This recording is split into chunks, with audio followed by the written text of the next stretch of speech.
Hello, people of America.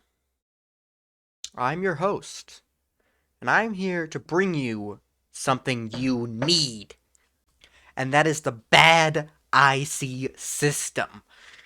The B.A.D.I.C system is the perfect method for rating everything that nobody else cares about, okay? That's why I created it. It's because nobody else cares about it. I care about it, but nobody else does, so I'm gonna make my own system that's gonna have my own rules. And yeah, that's about it. Thanks for watching, guys. See you in the next video. The B.A.D.I.C system is something I created to categorize what I enjoyed and what I didn't enjoy about a lot of the shows that I wanted to review. Because, sometimes people would ask me, like, hey, I want to watch something of, like, this genre or of, this type. Like, what are some of the shows you recommend? And I go through my head and I'm like, oh my god. Well, I really like this one, but, why did maybe they won't like it because, they're, like, less interested in that. You know what I'm saying. And so the B.A.D.I.C system relies on 5 major measures of critique. And the first of those is believability. Believability would be rated between 1 and 5 stars. Same with A, same with D, same with I, same with C. At the end, all those scores will be added together and then divided by 5, which is the total number of ratings, to get the final score. The whole reason I came up with this scale was because of believability. And believability is how well you can trust the story, the narrative, to keep the promises that it makes. If everyone believes that, for example, being late to your wedding will cause the evil Dr. Evil to dip your wife in a vat of acid, and nobody's like, well, I mean, like, he's really incompetent. Maybe he won't be able to do it. Maybe she'll escape, right? Or, like, she's, like, sawing on the ropes behind the back, right? If she looks like she's about to be dipped in the acid, and, like, nobody can stop him. There shouldn't be a pigeon that just flies in and saves them. The story should make you believe that it is going to follow through on what it says. A low rating on believability would mean that the story does not follow through on the consequences. If it says the consequence of A is going to be B, but the actual consequence of A is C, and there's no hinting to that, there's no outright explicit saying of that, then it's going to get a low score. On the opposite end, if it says the consequence of A is going to be B and it is B, then that's very believable. That's a good thing. Now, let me get this clear. Let me get this straight, okay? That doesn't mean a story has to tell you the exact truth. No lying about anything. What you can do is you can introduce unreliable people into it. Obviously, if you bring in someone and they're a well-known liar, or even if they have like hints at lying, like let's say they're a very poor person, and he's like, "Oh, I need your money," and it's like, "If you give me money, I'll go back to Nigeria and I'll send you all my wealth." But he's really wearing like a really expensive watch. That could be a hint that he isn't believable, a hint that the result is not going to be what the very obvious face of it is. And so, in that way, if you're going to not make it A to B, you have to hint that it's going to go from A to C. So that's basically believability in a short nutshell.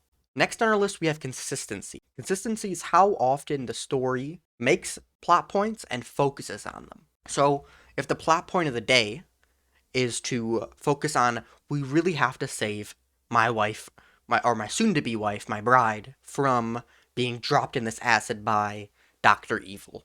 You shouldn't then go on a whole separate adventure that is unrelated from this plot point. You should focus completely and solely on that plot point. Now, again, let me be specific. This doesn't mean we can only go straight towards Dr. Evil's castle. We can go there and realize we're not going to make it in time. We got to try to find a car, right? And then maybe one of the characters is like, okay, we can steal a car, or we can, try to like buy one legally. And then that can evolve into a whole new subplot point, but it's still under the main plot point. Here's how you can tell if it's a subplot point or a separate plot point. A subplot point always works towards the major plot point. This can end up resulting in a scenario where, yes, it takes a very long time to get to the end result of the main plot point. but none of the subplot points should be irrelevant or unnecessary towards the main plot point.